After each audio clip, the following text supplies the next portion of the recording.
Politicians are obsessed with jobs. Jobs. Unemployment, work, and job creation dominate modern political conversations. But are our politicians really doing everything they could be to put ordinary people into dignified, meaningful, and secure work? Absolutely not.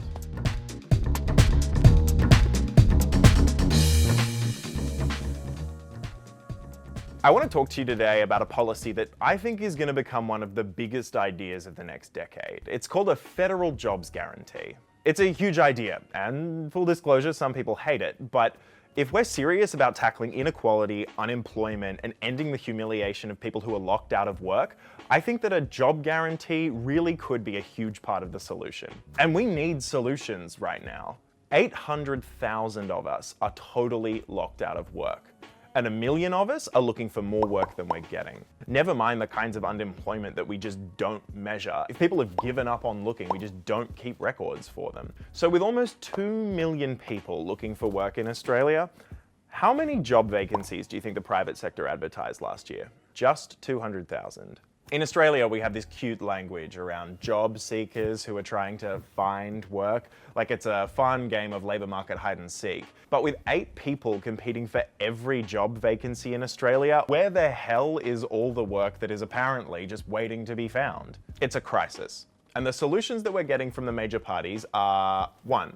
Scream at millennials and tell them to pull themselves up by the bootstraps, and 2. Means-tested tax credits so that millennials can help pull themselves up by the bootstraps. Right now, there is nothing commensurate to the size of the problem. And if you can't find work, good luck. 20 job applications a month, unending queues at Centrelink, humiliating drug tests proposed every political cycle, and exploitative labour hire firms who cash fat checks from the government for forcing you into jobs that you aren't suited to. It's even worse if you're a recent migrant to Australia, if you're Indigenous and you're forced into the community development program and you can only buy things with a cashless welfare card. The government is trying to humiliate people into work that does not exist.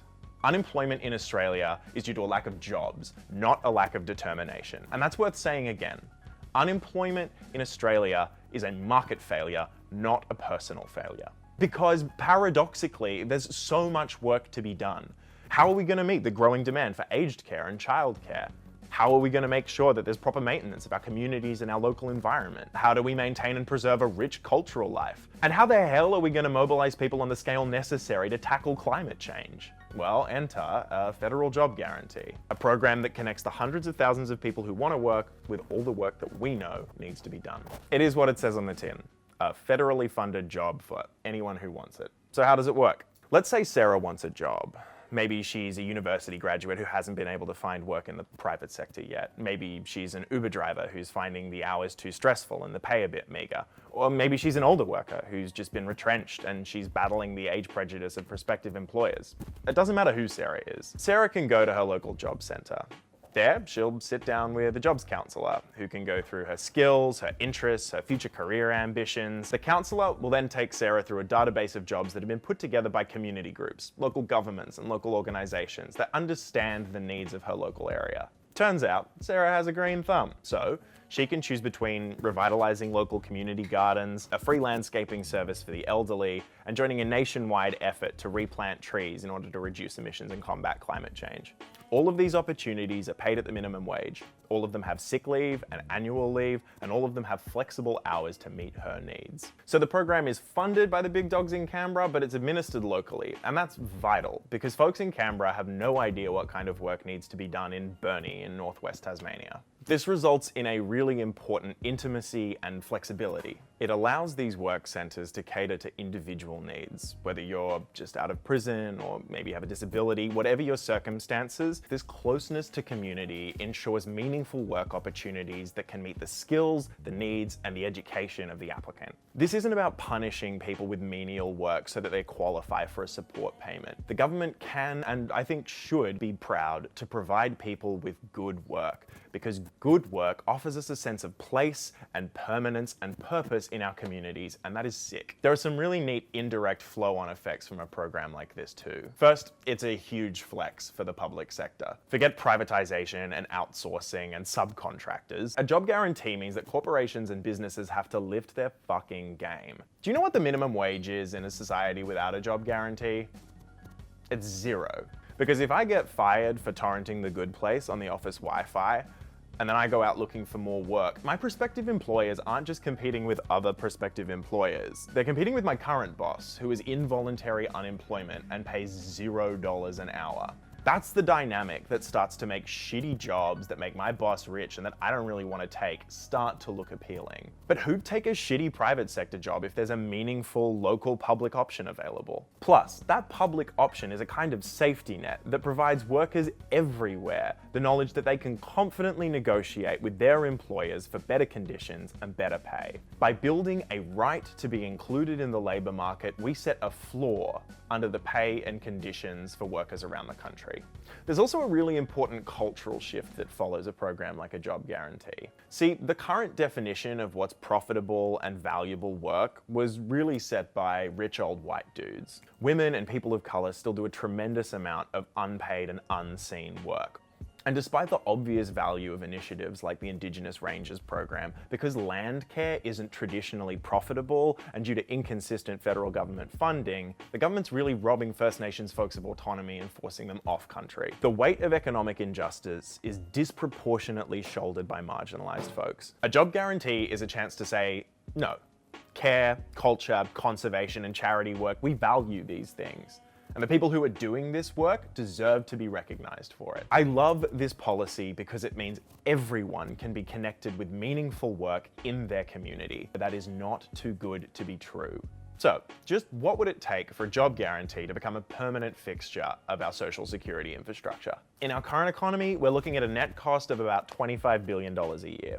When you're giving people a wage who did not have a wage before, they're going to be spending more, they're going to begin to pay taxes, and they'll be stimulating the rest of the economy as a whole. The total cost comes to around 1 to 3% of GDP. But I actually think that's a kind of loaded way to think about government spending. I'm going to come back to this idea in more detail in a later video. In fact, it probably makes sense if it's the next one after this one. But there's a growing school of economic thought that says a government that issues its own currency can afford whatever it wants. Maybe not whatever it wants, there are limits. And the main limit is inflation. Inflation becomes a problem when governments spend and invest beyond the actual productive capacity of their economy. But that's not a problem for a job guarantee. Because a job guarantee, by definition, invests in a resource that is going unused.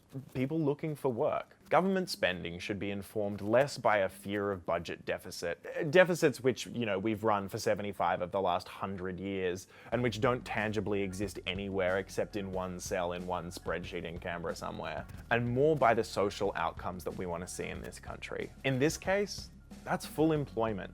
That's meaningful work for every single person who wants it. And it's so much more than just an income. It's purpose, it's opportunity, it's investing in the foundation, in the social bedrock. It's building community.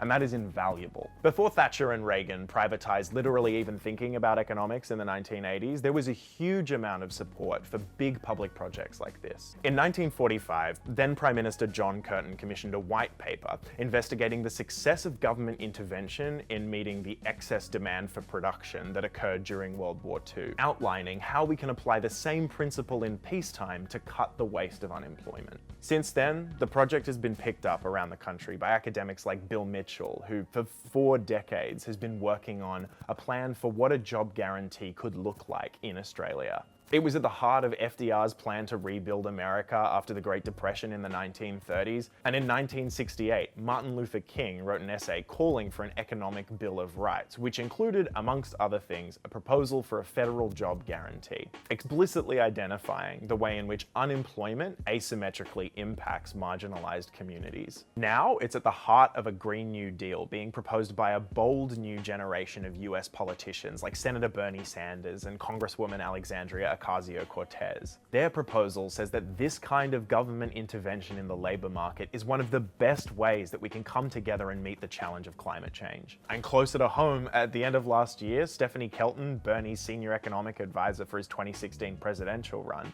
toured Australia to throw her weight behind a job guarantee and to prompt a rethink in how we talk about government and public money. And all signs suggest it's gaining traction. At the very end of last year, current Labor president and former treasurer Wayne Swan came out and said that he supported the aims of a job guarantee, following strong advocacy nationally and internationally. Now, he's being backed in by Jed Carney, former head of the Australian Council of Trade Unions, who's also calling for a Green New Deal right here. The momentum is building, but there's still a long way to go. A job guarantee is a huge and complex proposal, but we didn't put public education in the too hard basket.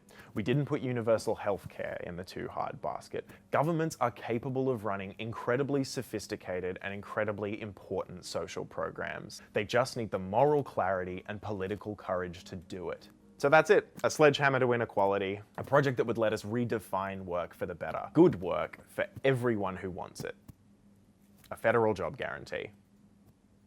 Hey, so this is part of a new video series that we're trialing for GetUp, where we look at a couple of issues in a bit more depth than we can afford to on like Facebook and via email. If you've liked it or if you've learned something, chuck us a like, throw comments and your thoughts in the comment section below. If you're a fan of a job guarantee, there is going to be an opportunity for you to do something about it. I don't know how annotations work. Sign up for updates on how you can step up and take action. If you want more information, there's a bunch of links in the description down below. But more than anything, please spread the word, share this video far and wide, because ideas like this are important and valuable. They're just largely unheard of. Let's fix that.